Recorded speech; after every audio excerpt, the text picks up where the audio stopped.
The ruthless boss of the Brooks Syndicate had never flinched at violence, betrayal, or blood on his own hands. Yet, watching his soft-spoken, curvy executive assistant sit across from another man in a downtown Chicago lounge, enduring a stranger's smirk instead of laughter, lit something in him he didn't have a name for yet. He ruled an empire built on fear. Tonight, a nobody in a cheap suit was about to learn what happened when he insulted the wrong woman in front of the wrong man. Olivia Reed was, without question, the most valuable mind inside the Brooks Syndicate, though not a single person outside Nate's own inner circle knew it. At 26, soft and full-figured with warm brown eyes and waves of chocolate hair, she didn't look like the kind of woman men in that world usually noticed. She wasn't sharp-edged or runway thin. She was quiet, careful, and endlessly underestimated, which was exactly how she liked it. By day, that meant managing Nate's calendar, his correspondence, the 1,000 small logistics that kept an empire running smoothly enough that no one above her ever had to think twice. What no one knew, not Marcus, not Elena, not even Nate himself, not yet, was that by night, Olivia was the syndicate's ghost accountant, the anonymous mind quietly rerouting money, catching discrepancies, and saving the family from disaster one buried spreadsheet at a time. Nathaniel Brooks had built a fortune on other people's fear. Olivia Reed had built her place in his empire on being invisible enough that no one ever looked twice. Both of them were about to find out that couldn't last. It started on a rainy Tuesday night, in a lounge in downtown Chicago, on what was supposed to be nothing more than an ordinary blind date. The boardroom at the top of the Brooks Syndicate Tower had seen coups, betrayals, blood money changing hands without a flicker of emotion. It had never seen silence like this. Every council member rose to their feet when the doors opened. Olivia Reed walked in, brown waves over her shoulders, curves held with a posture nobody in that room had seen from her before. She crossed to the head of the table and sat beside Nathaniel Brooks like the seat had always been hers. Nate's voice, low and cold, broke the silence. Starting today, the person in this seat isn't Marcus, it's her. 6 weeks earlier, none of it seemed possible. Rain tapped against the windows of that same upscale Chicago lounge, the kind of place where the water glasses cost more than most people's rent. Olivia sat across from a man she'd met 20 minutes ago, her hands locked around a plain white envelope under the table, knuckles white with the effort of holding still. He pushed his water glass aside, smirked. "Does the Brooks Syndicate hire assistants by the pound? You're warm enough, I guess, just not exactly spotlight material." Her fingers tightened on the envelope. Heat crawled up her neck. That old shame, the one that shows up whenever a stranger's careless words land on a bruise she's been guarding for years. It never comes from truth, just timing. Around her, the lounge kept moving. Waiters gliding between tables, the soft clink of ice against crystal. A pianist somewhere near the back working through something slow and forgettable. None of it touched her. She was somewhere else entirely, back in 100 rooms just like this one, being looked at and then looked past. Then the air in the lounge changed. Conversation died table by table, the way a held breath spreads without anyone deciding to hold it. Bodyguards split the crowd without a word, water pulling back around a stone. Nathaniel Nate Brooks walked in, 33, broad-shouldered, black on black, danger rolling off him in waves grown men could feel from across the room.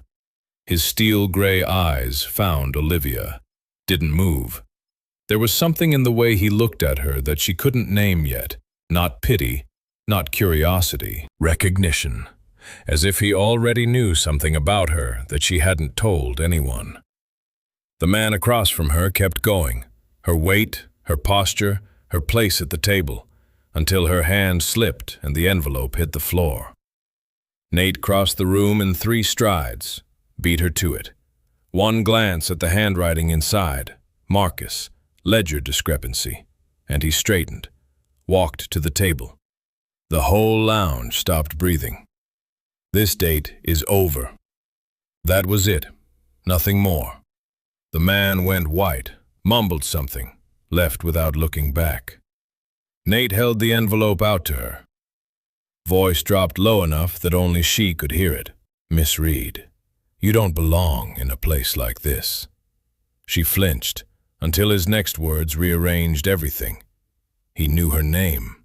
And then, quieter, "Marcus already knows you're holding on to that." He touched her shoulder, walked her out into the rain before she could ask what he meant. Cold water hit her face the moment they stepped outside, and for the first time all night, she felt like she could breathe. Shame gave way to something fragile, something close to hope, tangled up with a fear she didn't have a name for yet. That's usually how it starts. Quiet, uninvited, right when you're bracing for the opposite. But the envelope was just the surface. What nobody in that lounge knew was that Olivia Reed, the assistant everyone wrote off at first glance, had been the syndicate's ghost accountant for months. The fate of an empire was already sitting in her hands. If a stranger humiliated you tonight, and a powerful man stepped in before you even asked, would you trust him? Or wonder what he really wanted? Olivia walked back into the office the next morning like nothing had happened. Nothing felt the same.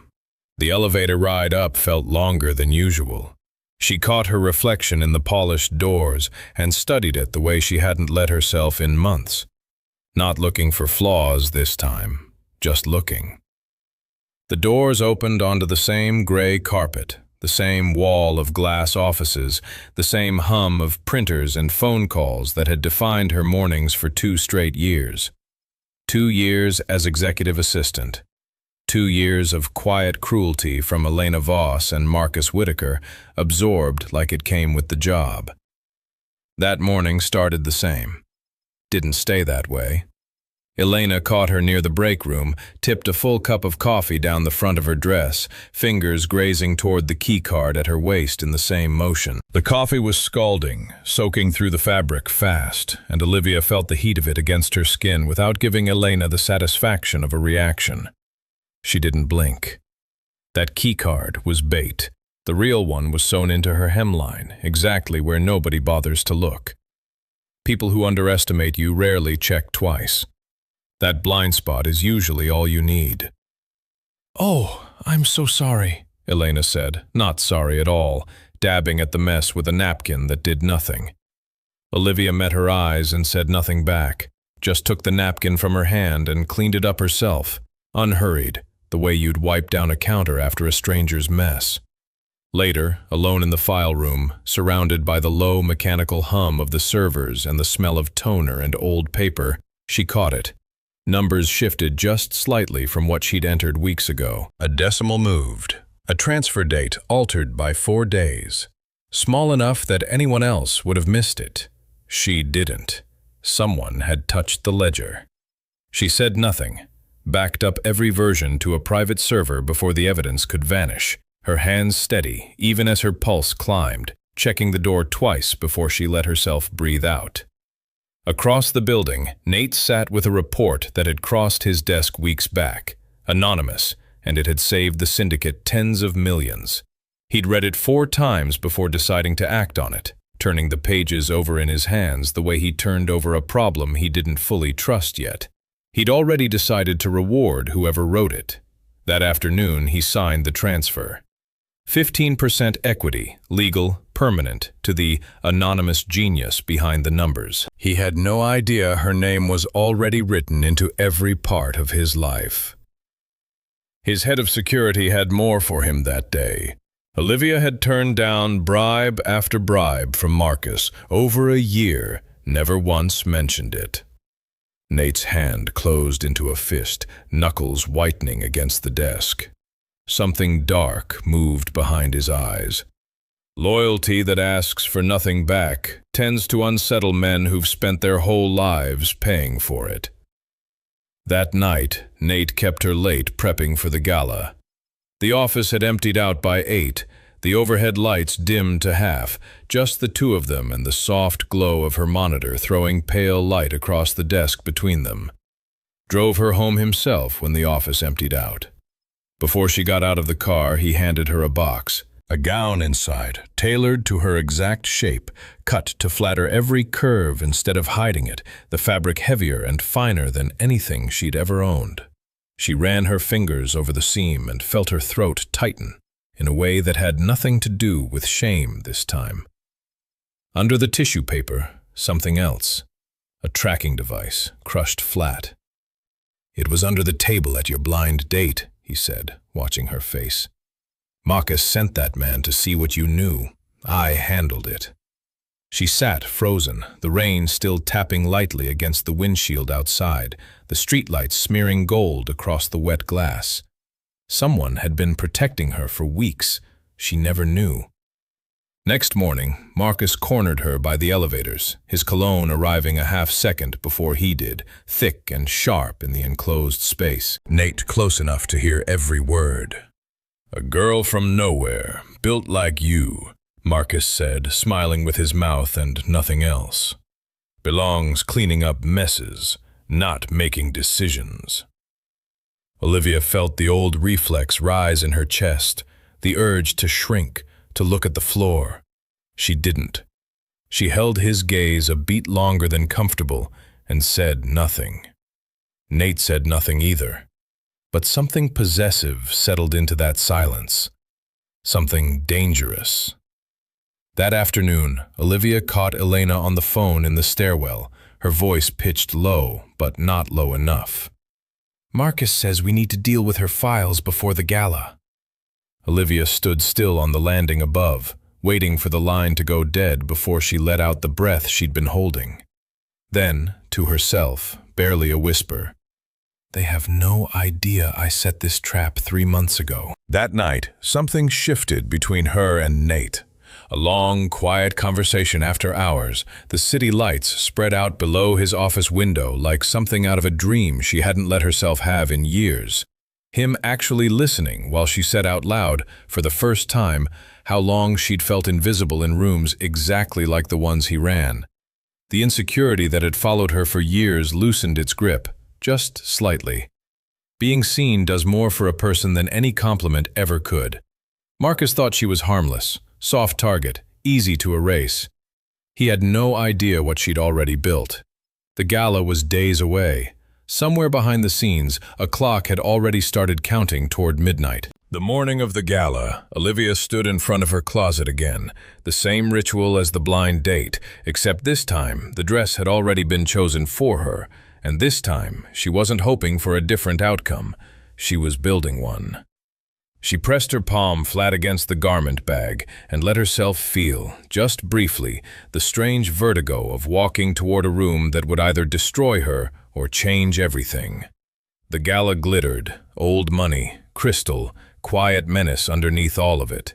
String quartet in the corner, waiters weaving between tuxedos and gowns with trays of champagne that cost more per glass than most people's grocery bills. Olivia stood near the terrace doors in the gown Nate had given her, feeling the fabric move with her in a way nothing she'd ever worn had. And for a moment, just a moment, she let herself believe she belonged in the room. She'd rehearsed this night in her head a dozen times on the drive over, running through everything she needed to say, everything she needed to click, everything that needed to happen before midnight. None of the rehearsals prepared her for the way her stomach dropped the second she saw Marcus crossing the floor toward her, drink already in hand, smile already in place. Marcus found her there, made sure the room could hear him. "A small-town girl, built like this," he said, tilting his glass toward her. "Brought here by Nate to stand around and look pretty? That's the plan?" Laughter rippled through the guests nearby. The kind of laughter that costs nothing to the people making it and everything to the person standing in the middle of it. Elena raised her glass, smiled. Olivia felt her face go hot, felt every old instinct scream at her to leave the room, to apologize for existing in it. Her pulse hammered so loud in her own ears she almost missed the way the room had gone quiet around her, waiting. Olivia said nothing. Not yet.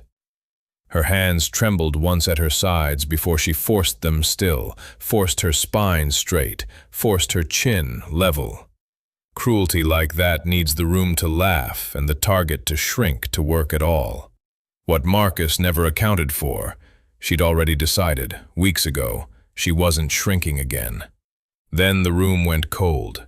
Nate stepped out of the shadows near the bar. Every conversation around him died at once, a tide pulling back before it breaks. Even the quartet seemed to falter for half a beat. He crossed the floor, placed a hand at Olivia's waist, and spoke loud enough for every guest within 20 feet. She isn't decoration, she's a shareholder. 15% of this syndicate, transferred personally to the mind that saved it. Gasps moved through the crowd like static. Glasses paused halfway to lips. Somewhere behind her, Olivia heard someone whisper her own name like it belonged to a stranger. She felt the warmth of Nate's hand at her waist and, for the first time all night, remembered how to breathe normally. Olivia slid her decoy keycard into the port beside the projector, her fingers steadier now than they'd been all night. Rows of numbers filled the screen. Suspicious transfers, all tracing back to Marcus. His face drained white, the champagne glass trembling in his hand until he set it down too hard on a passing tray, the sound of it cracking against porcelain, loud enough to make two guests flinch. "I don't need your pity," she said. Calm, clear, not a shake in her voice. Notice what she didn't say, didn't defend her body, her background, her right to be there. Just laid out the truth and let the room draw its own conclusions. After years of being underestimated, that's usually the loudest thing a person can do. Nate looked at her the way a man looks at someone he badly misjudged. "You've proven exactly who you are," he murmured, close enough that only she could hear it. Something electric passed between them, her breath catching in a way that had nothing to do with fear anymore. But the keycard was only layer 1. She pulled up a second file, a photograph. Marcus meeting privately with a rival family. The kind of meeting that ends careers. Sometimes worse. Marcus lost it completely, shouting until security walked him out, his voice cracking on the last word in a way that stripped away every ounce of the arrogance he'd walked in with. A few guests near the door actually stepped aside to let him pass, the way people step away from something they don't want touching them. Nate guided Olivia through a side door, one glance back at Marcus sharp enough to draw blood. Shame had finally turned into something stronger. Validation. The first real spark of confidence she'd felt in years. Outside, the cool night air hit her skin, and she realized her hands had stopped shaking entirely. She stood there a moment, breathing in the quiet, listening to the muffled sound of the gala continuing on without her, and understood for the first time that she had just walked out of that room taller than she'd walked in. But this was only the opening move. Marcus was already building a frame job to paint her as the traitor, and somewhere in the city, that clock was still running, toward a deadline that would freeze every account the family owned before midnight hit. The danger moved fast now. Marcus had a hacker on the payroll, tied to a rival family, deadline set for midnight, freeze every syndicate asset in place. In the back of Nate's car, cutting through wet Chicago streets, streetlights strobing across the windows in a rhythm that matched Olivia's pulse, the rival jammed the signal, trying to stop Olivia from finishing her last backup. The dashboard clock read 11:42, 18 minutes. Olivia's hands were cold, despite the heater running full blast, her breath shallow, the adrenaline from the gala barely settled before this new fear took its place. She thought, absurdly, of every ordinary night she'd spent alone at her kitchen table, running numbers nobody would ever thank her for, and how none of those nights had prepared her for doing the same work with a countdown clock ticking toward disaster. Nate's phone lit up, a message accusing her directly.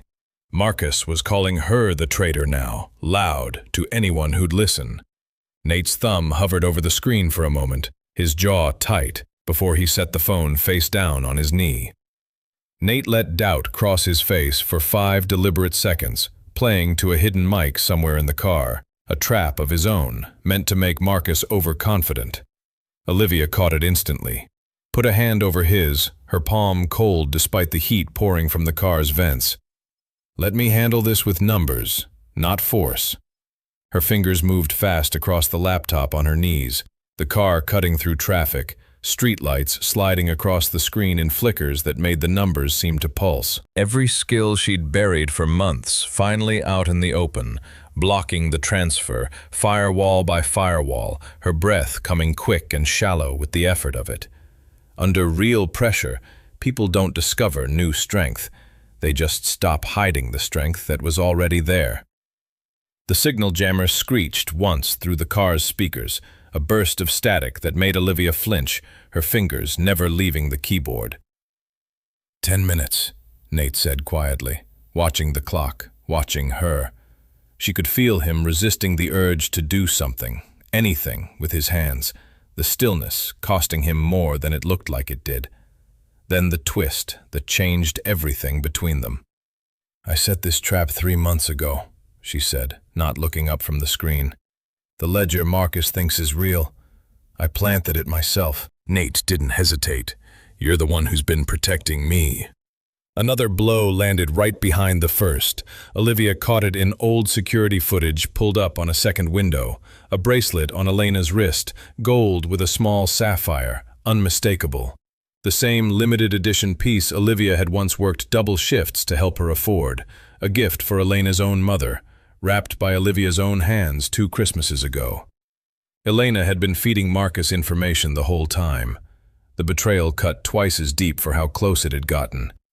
Her hands shook, just for a second, the keys blurring beneath her fingers. Betrayal from a stranger stings.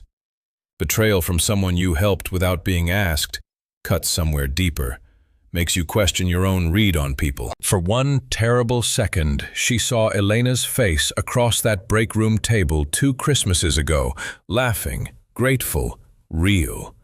Or so she'd thought. She swallowed hard against the ache rising in her throat and forced her focus back to the screen. There would be time to feel that later. Right now, there wasn't. Her hands steadied anyway. She blinked hard once, twice, and kept typing.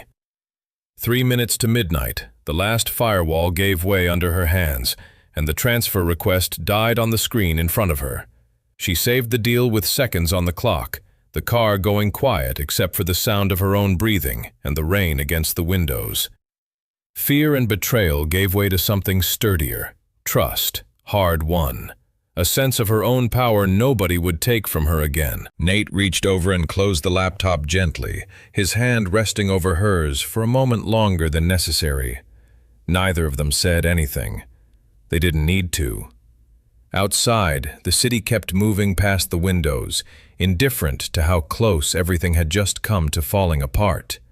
And Olivia let herself lean back into the seat for the first time in what felt like hours. Just when it looked like the danger had passed, Olivia knew there was one move left, a final truth waiting in the boardroom at the top of the tower, the kind that would rewrite everything. Marcus and Elena walked into the boardroom with the same false confidence they always wore, council members flanking them, still believing the story they'd been fed. The room smelled faintly of coffee and old leather, morning light cutting hard lines across the long table. Olivia walked in behind them and laid it all out, how she'd baited Marcus for months, forged numbers, patient silence, hard evidence of financial crimes that reached well past the syndicate's own walls. Federal investigators were already moving through the lobby before either of them could open their mouths, the sound of radios crackling faintly through the closed doors. Marcus's face went through 3 colors in the span of a minute, pale, then red, then a gray that looked almost like defeat settling into his skin permanently. His eyes dotted to the door, to the council, to Nate, looking for some exit that didn't exist anymore. Olivia felt her pulse climbing as she spoke, but it wasn't the same fear that used to close her throat in rooms like this one. This was something sharper, cleaner, the feeling of a person finally saying out loud everything she'd spent months holding in silence. She kept her voice level, even as her hands, folded in front of her on the table, pressed just a little too hard against each other. Every council member's eyes moved between her and the screen behind her as she clicked through page after page of evidence, and for the first time in her life, she didn't feel the urge to apologize for taking up the room's attention. One of the older council members, a man named Holloway, who had barely acknowledged her existence in 2 years of fetching him coffee, leaned forward slightly as the numbers filled the screen. She caught the exact moment his expression shifted from polite tolerance to something closer to alarm, and then, slower, to something that almost looked like respect. It was a small thing. It shouldn't have mattered as much as it did. It mattered anyway. Nate stood at the head of the table, addressed the room. Olivia Reed cannot be replaced. Every council member rose. The same respect they'd once shown men who'd run this family for decades.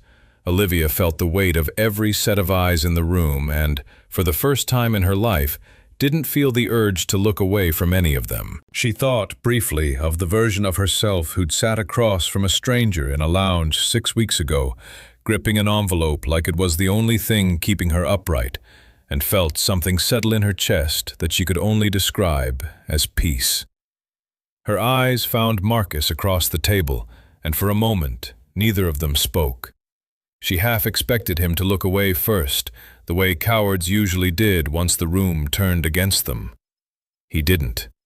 He held her gaze with something that looked almost like hatred, and underneath the hatred, something rawer, humiliation. The same kind he'd tried so hard to hand her at the gala, now finding its way home to the person who'd actually earned it. Olivia took her seat beside Nate. Marcus was forced into a public apology, the words dragged out of him through clenched teeth, then made to kneel and gather the pages of his own falsified ledger, scattered across the floor at her feet. His hands trembled as he collected them, papers slipping twice before he managed to hold them steady. The same words he'd once used to humiliate her. You belong cleaning up messes. Coming back around, exact and cold. Cruelty tends to circle back to whoever spoke it, usually right when they've stopped expecting an audience. She watched him gather those papers and felt, unexpectedly, almost nothing at all. She'd imagined this moment more than once in the weeks leading up to it, had pictured herself feeling triumphant, vindicated, maybe even a little cruel back. Instead, what she felt was simpler than that, relief. The particular relief of finally setting down a weight she'd been carrying so long she'd forgotten what her shoulders felt like without it. Elena stood frozen near the door, the sapphire bracelet catching the light one last time before security led her out, her composure finally cracking into something that looked almost like the shame she'd once tried so hard to hand to Olivia. For a moment their eyes met, and Olivia felt no triumph in it. Only a quiet, tired grief for whatever friendship she'd once believed they'd had. Elena's mouth opened slightly, like she wanted to say something, an explanation, an apology, anything, and then closed again when nothing came. Olivia almost wished she'd said something. Almost. The silence, in the end, told her everything she needed to know about what those 2 years had actually meant to the other woman. Olivia revealed one last piece. A forged contract Marcus had planned to use against Nate, insurance in case his first plan failed. The room went silent all over again, a different kind of silence this time. Nate's expression didn't change much on the surface, but Olivia had learned over these past weeks to read the smaller signs, the way his jaw set, the way his hand flattened against the table like he was steadying himself against something. He looked at her, pride written plain across his face. What had started as romance shifted into something steadier now. Partnership. "I thought I was protecting you," he said quietly, just for her. "Turns out you cleared out my enemies before I even knew they were there." She felt the words settle somewhere warm beneath her ribs, not the validation she'd craved from strangers in lounges and offices for years. Something better than that. something that didn't need anyone else in the room to make it true. Someone set that same envelope from the rainy night down on the table between them, worn soft at the corners now from months of handling. Olivia looked at it for a long moment, remembering the exact weight of it under the table that night, the way her hands had shaken holding it while a stranger mocked her across the table. It felt like a different object now, not evidence of a mistake she'd been hiding, proof of everything she'd been building in silence while everyone underestimated her. A quiet callback to where all of it began. Doubt gave way to pride. Pride gave way to healing. Olivia sat as an equal beside the most powerful man in the city, and nobody in that room would ever mistake her for invisible again. 3 weeks after the boardroom, the tower had gone quiet in the way buildings do once the crisis that defined them has finally passed. No federal agents in the lobby, no council members whispering behind closed doors, just the ordinary hum of an empire running the way it was supposed to. Olivia stood at her new office window on the 40th floor, her own office now, glass walls, her name on a brass plate by the door that still felt unreal every time she walked past it, and watched the city lights come up one by one as the sun dropped behind the skyline. She'd spent 2 years in a cubicle 2 floors below this one. She still caught herself, some mornings, walking toward the old elevator bank out of habit before remembering she didn't have to anymore. Later, alone by a window looking out over the lit-up Chicago skyline, the glass cool beneath her palm, Nate brushed his hand against her cheek. "You were never invisible to me. From now on, the rest of the world sees you too." Olivia smiled, steady, certain, in a way she'd never felt before. Fingers laced through his, the city lights blurring gently at the edges of her vision as her eyes went warm. She let herself lean into him, her shoulder against his chest, and for a long moment, neither of them spoke. The silence between them didn't feel like the silence from that first rainy night, heavy, careful, full of things unsaid. This one was easy, earned. She could feel his heartbeat through his shirt, steady and unhurried, nothing like the man who'd once made grown men go pale just by walking into a room. "I keep waiting for someone to tell me it was a mistake," she admitted quietly, the confession slipping out before she'd fully decided to say it. "The equity, the seat at the table, all of it." Nate turned her gently by the shoulders so she was facing him fully, his gray eyes steady on hers. "Nobody's going to tell you that, because it wasn't." He tucked a strand of hair back from her face, his thumb grazing her cheekbone. "You spent months proving it before anyone even knew there was something to prove. That's not luck, Olivia. That's you." She felt her throat tighten, the old reflex to deflect a compliment rising up out of habit. And then, for the first time in longer than she could remember, she let it land instead.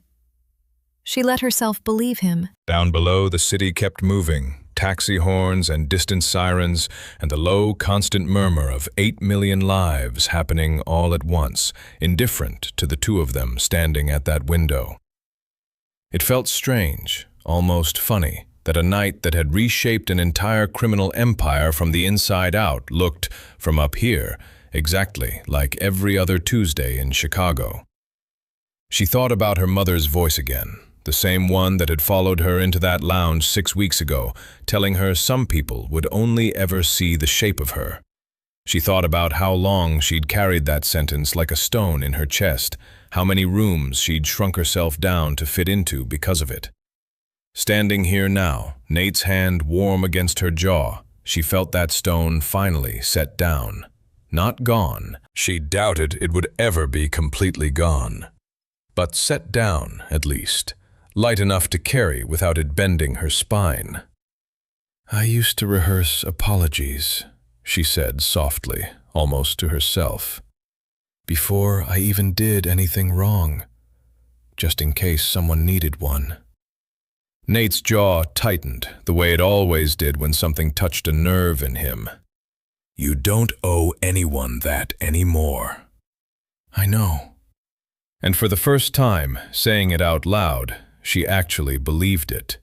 He pressed his forehead lightly against hers, and the last of the tension she hadn't realized she was still holding, from the gala, from the car, from 2 years of swallowing insults with a customer service smile, finally loosened in her chest, like a held breath she'd been keeping since she was 22 years old. Queen payoff, unhurried and quiet. No coronation, no announcement, just an ordinary Tuesday evening turning into something that felt like the first page of an entirely different life.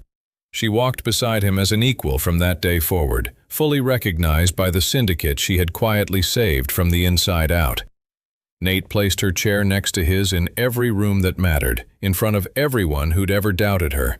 The council, the shareholders, the men who used to look through her like she was part of the furniture. There would be harder nights ahead, she knew. Empires like this one didn't run smoothly forever, and a man like Nate didn't inherit a kingdom without inheriting its enemies too. But she wasn't afraid of what came next the way she used to be afraid of ordinary Tuesdays. She had already survived the worst version of being underestimated. Whatever came after this could only be easier by comparison.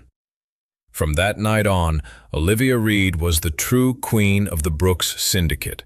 Not because a powerful man had chosen her, but because she had already proven, long before he ever said her name out loud in that boardroom, exactly what she was capable of.